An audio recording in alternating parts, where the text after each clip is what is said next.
ቺበት እኮ ሄርሜላ በቃ እንዲህ ነው። ሴት ልጅ እንዲህ ወንድ ልጅን ስታሳምን በጣም ደስ ይላል። ለማንኛውም ይሄ ያው ሄርሚና አብርሽ ዛሬ እንደ በማይታሰብ ሁኔታ ዛሬ በጊዜ ነው የተለቀቀው። እንግዲህ ይሄ ቪዲዮ ከአንድ ሰዓት በፊት ነው የተለቀቀው። ትንሽ እንረጋጋና እንየው በደንብ ብለን ነው እና ቤተሰብ በጣም ነው የገረመኝ። ያው ጥሩ ነገር ነው ያመጣችው ሄርሜላ። ለምን መሰላችሁ? ሄርሜላ በጊዜ መምጣት የጀመረችው አንደኛ ቪዲዮ ሁሉ የተደራረበ ነው። ሁሉም ቪዲዮ አንድ ላይ የለቀቁ የሄርሜላ ቪዲዮ ብዙም እየሄደላት አይደለም። ለዛም ነው ጊዜውን የቀየረችው ማለት ነው።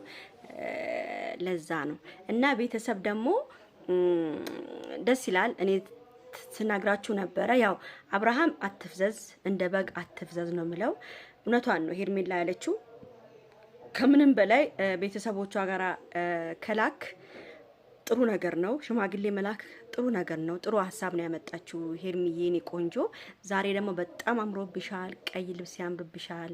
ሁለታችሁም ዛሬ እንግዲህ አላቅም እንዴት እንደምትሆኑ። እኔ እኮ እናንተ ሳያችሁ እኮ እኔ የእጄ ጸጉር ሁሉ እኮ ነው የሚቆመው። ቤተሰብ ምን እንደሆነ አላቅም። ልጆቹ ምን እንዴት እንደሚሆኑ እሷ ራሱ እንዴት እንደሚያደርጋት ቤተሰብ። አቤት አቤት ማሳመን ስትችይበት እኮ ሄርሜላ። በቃ እንዲህ ነው ሴት ልጅ እንዲህ ወንድ ልጅን ስታሳምን በጣም ደስ ይላል። ለማንኛውም ይሄን ቪዲዮ ላይክ፣ ሼር፣ ሰብስክራይብ አድርጉ። በደንብ አድርጋችሁ ላይክ እንድታደርጉ ፈልጋለሁ ቤተሰብ። እና ቤተሰብ እንግዲህ ሰምታችኋል። ሄርሚ ለግዴታ ሽማግሌ መላክ አለበት። እኛ መሀል ላይ በጣም ብዙ ነገሮች እየተፈጠሩ ስለሆነ የኔና ያንተ ነገር በጣም እየከበደ ስለሆነ ሽማግሌ እንድትልክ ፈልጋለሁ ብላለች። እንግዲህ አብርሃም ምንድነው ደግሞ መልሱ? ያው ቆይ ምናምን ነው እንግዲህ እሱ ችግር የለውም እንግዲህ መላኩ እኮ አይቀርም ቤተሰብ፣ መላኩ አይቀርም። ግን ያው መረጋጋት እንዳለ ጥሩ ነገር ነው ማለት ነው። እና ከምንም በላይ ፍቅር ያሸንፋል ብሏል አብርሃም። ፍቅራችን እኛ ፍቅራችን ነው እንጂ ምንም ነገር ይፈጠር ምንም አብረን እጅ ተያይዘን እናልፋለን ያለው እውነቱን ነው። እና ቤተሰብ ሄርሜላ ብዙ ጊዜ አስተሳሰቧ በጣም ከባድ ነው። በጣም ሳያት አስተሳሰቧ፣ አነጋገሯ ጥርት ያለ ድርቅ ያለ የሆነ ያለ ንግግር የምትናገረው ቀልጣፋ አድርጋ የምትናገረው እና ደግሞ ምንድነው እንደሚገባክ እንደ ሙድክ አድርጋ ቀስቀስ ቁስቁስ ቂስቂስ ቃስቃስ እያለች ነው የምትናገረው። አይተሽ እንዲህ ማንበቀ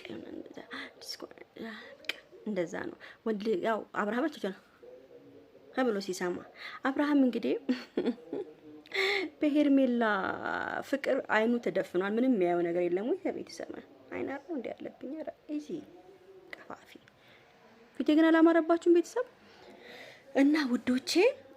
ዛሬ እኔ በጣም ደስ ብሎኛል። ያው እነሱ ፍቅሩ ነው ሲመጡ ደስ ይለኛል በጣም ብዙ ጊዜ ማለት ምቀኛ ሸረኛቸው ዛሬ እንግዲህ ሽንታቸውን ይሸናሉ ላያቸው ላይ እርግጠኛ ነኝ።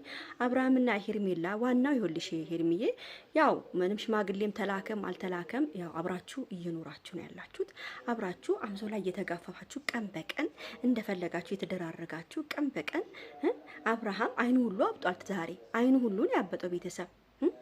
ሲያረግ ነው ያደረው። እርግጠኛ ነኝ ሲያረግ ነው ያደረው። ታስታውቃላችሁ ስታረጉ ሴት ልጅ ይኸውላችሁ ቁልጭ ብልጭ ጥልቅ ብላ ምናምን ከወንድ ጋር የሆነ በቃ አምሮባት ከመጣች ያቺ ነገር ተሰዶላታል ማለት ነው ቤተሰብ። ከተሰደደላት በቃ ፊቷ ሁሉ ይጠራል፣ ቆንጆ ትሆናለች። ገብቷችኋል? እና ሄርሚዬ ትችይበታለሽ። እንደውም እንደዚህ ሳይሆን አንቺ መጠየቅ ያለብሽ አልጋ ላይ ተኝታችሁ አብርሽ የኔ ፍቅር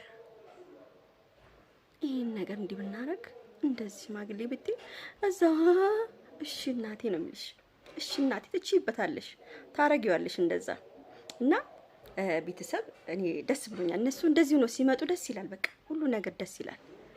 እኔ በጣም በቃ እኔ ወድጃቸዋለሁ። አብርሃምና ሄርሚዬ በጣም ደስ የሚሉ ናቸው። ሄርሚ ፍሪ ነች፣ ነፃ ነች፣ ለንግግር ለጫወታ ምንም በቃ እኔ እንጃ ከካሜራ ውጪ አብርሃምን በቃ ዝም ብላ የምትልሰው ነው የሚመስለኝ ሳስቡ ከካሜራ ውጪ የምትልሰው በቃ እርግጠኛ ነኝ ከምትልሰው ነው ይመስለኝ። አዎ ልጅቱ በቃ የሆነ እንትን ነገር ነች። ያው አብርሃምም ታውቃላችሁ የሆነ ደስ ነው የሚለው ደስ በቃ የሆነ ደስታ ስሜት ነው ሳቁ ምናምኑ። ደግሞ ጥፍሯን ተሰርታ ስትመጣ ነገራችሁ ጥፍሯን ተሰርታ ምናምን ስትመጣ አይታችኋል። እኔ ቶሎ አይገባኝም ማለት ቶሎ አይገባኝም። መቼ ይገባል አብሬሽዬ? መቼ ይገባል? ከእንደዚች አይነት እሳት ከበላ ሴት ጋር ተገናኝታ መቼ ይገባሃል አንተ? ገና ታስለምድሃለች በደንብ አርጋ። ይሄኔ እርግጠኛ ነኝ አልጋ ጫወታ ራሱ ሄርሜላ በደንብ አርጋ ነው አብርሃምን ያስለመደችው። እንዴ ነው የምታሽከረክረው? እርግጠኛ ነኝ ክርክር ብታረገው ነው ኩምሽት ብሎ ከሷ ጋር እንደዚህ ሆኖ ማንም ይምጣ ማንም ተያይዘን እናልፈዋለን። እናንቺ እኔና አንቺ ተያይዘን እናልፈዋለን ያሉ። ስለዚህ ቤተሰብ አሁንም ፍቅራቸው ይበርታ ነው የምለው። ሰው ጎበዝ ከሆነ ሴት ልጅ ቀልጠፍ ብላ ትዳሯን ከያዘች ደስ ይላል። በቃ እሷ አሁን ምንድነው ያጣሉናል፣ ያለያዩናል ምናምን ብላ ስጋት ስላለባት ነው። ገብቷቸዋል። ስለዚህ አብርሃም ጎበዝ መሆን አለብህ። ቀልጠፍ በል፣ አትጃጃል። ማንም በጠራበት ቦታ ልክስክስ እያልክ አትሂድ፣ ንኩስኩስ እያልክ አትሂድ። አስከብራት። ሄርሜላ ማስከበር አለብህ። አንተ ካላስከበርካት ማን ሊያስከብራት ነው? ስለዚህ አስከብራት፣ በደንብ አድርጋ አስከብረ። አብራችሁ ስትወጡም ስትገቡ ማንም ቢደውልልህ ምንም ቢባል መሄድ የለብህም። ልጅህ ማየት ያለብህ ቀን ደግሞ ንገራት። ልጄን ላይ ልሄድ ነው እናቴ፣ ፍቅሬ፣ ሁዴ ብለህ ከፈለግሽ አብረን እንሂድ ብለህ ልጅህን ይዘህ አብራችሁ ተዝናንታችሁ ልጅህን በኋላ ትመልሰዋለህ። እንደዛ አሪፍ ነው። እና አብርሃምና እነ ሩታ እንግዲህ ያው ሩታ እንግዲህ ሽምግልናው ምናምን ስትሰማዎችም እኔ እናት ማን ነው ስሙ ደግሞ እሄዳለሁ ብሏል። ትላንትና እሄዳለሁ ነበር ያወጣ ትንሹ ልጅ። እኔማ እንደው በሄደን ያልኩት ለሩታ ስለማይገባት ቤተሰብ ለሩታ አይገባትም ይሄ ሰው። በቃ ለማንኛውም ቤተሰብ የተጠራው ነው። አንዴ በቃ ተጠራሁኝ፣ የሆነ ስራ አለ። ላይክ፣ ሼር፣ ሰብስክራይብ አድርጉ። እሺ ውዶቼ በደንብ አድርጋችሁ